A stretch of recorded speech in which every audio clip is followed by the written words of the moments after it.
Locked up here. You got to be careful. And Bogut's going to step in. Basketball has rules. Point guards pass, centers protect the rim, shooters shoot, defenders defend. Simple. Except the NBA looked at those rules, laughed at them, crumpled them up, and threw them straight into the trash. Because somehow this league keeps creating players that shouldn't exist. Guys who can't shoot but run entire offenses. Centers that defend absolutely nobody. Players that look like future superstars one night and invisible NPCs the next. These are the weirdest archetypes in basketball. The players that make you stare at the screen and ask, wait, how is this actually working? Let's get into it. The undersized big.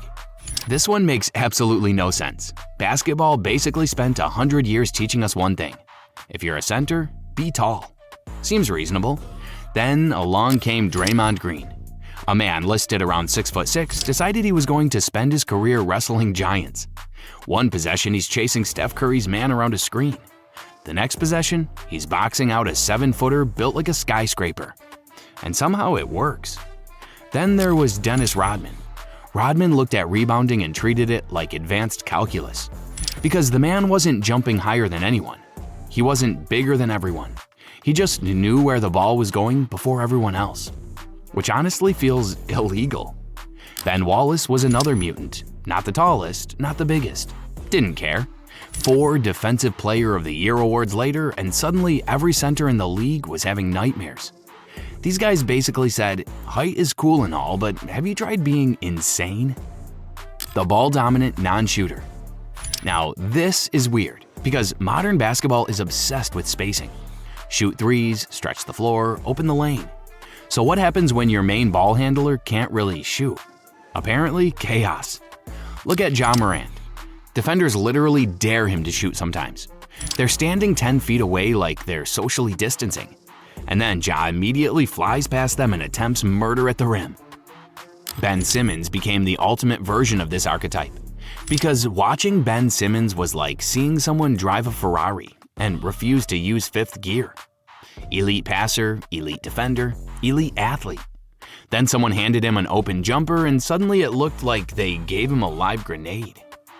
Teams started standing so far away from him that it looked disrespectful, because it was. The offense-only guard. You know these players. Oh, you know these players.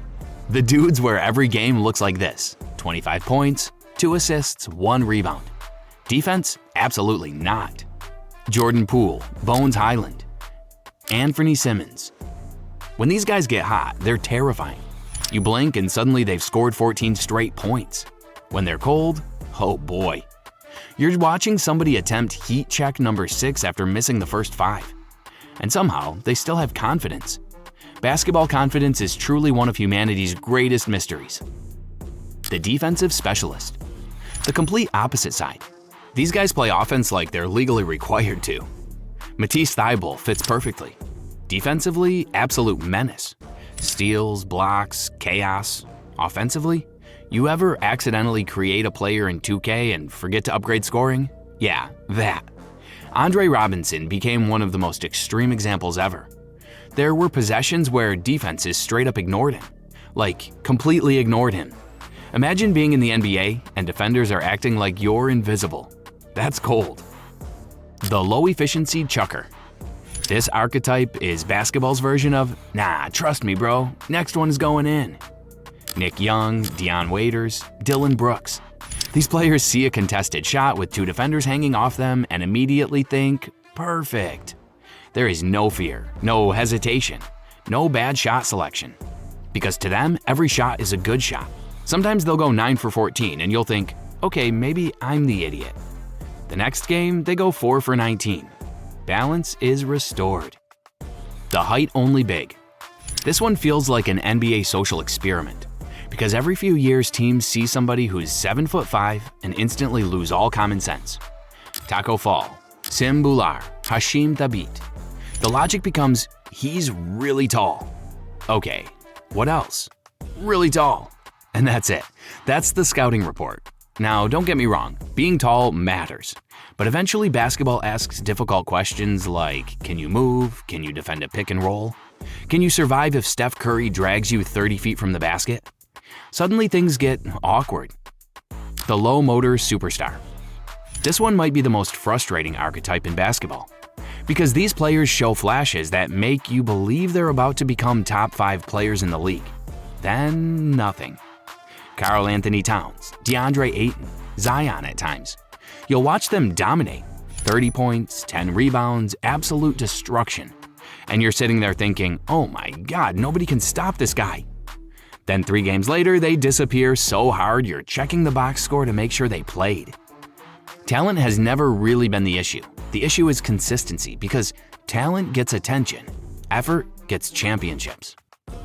The can guard anybody monster. Then you have the basketball demons, the players coaches absolutely love. Guys who somehow guard every position. OG Anunoby, Anthony Davis, Scottie Pippen, and now Victor Wembanyama. Which honestly feels unfair because Wemby already looked like a creative player. Then basketball decided, sure, let's make him defend everyone too. 7'5" shouldn't move like that. 7'5" shouldn't switch onto guards. 7'5" definitely shouldn't recover from the paint and block your shot anyway. That's not basketball anymore. That's a horror movie. The mid-range assassin. Modern analytics hate these people. Analytics wants layups. Analytics wants threes. Analytics says mid-range shots are inefficient. Then DeMar DeRozan shows up. And suddenly none of that matters because he'll catch the ball at the elbow, pump fake, one dribble, fade away, bucket, again and again and again. Kawhi does it too. Shai does it. Kevin Durant practically turned it into an art. Defenders know exactly what's coming and somehow they still can't stop it, which honestly has to be annoying. The paint-thriving guard.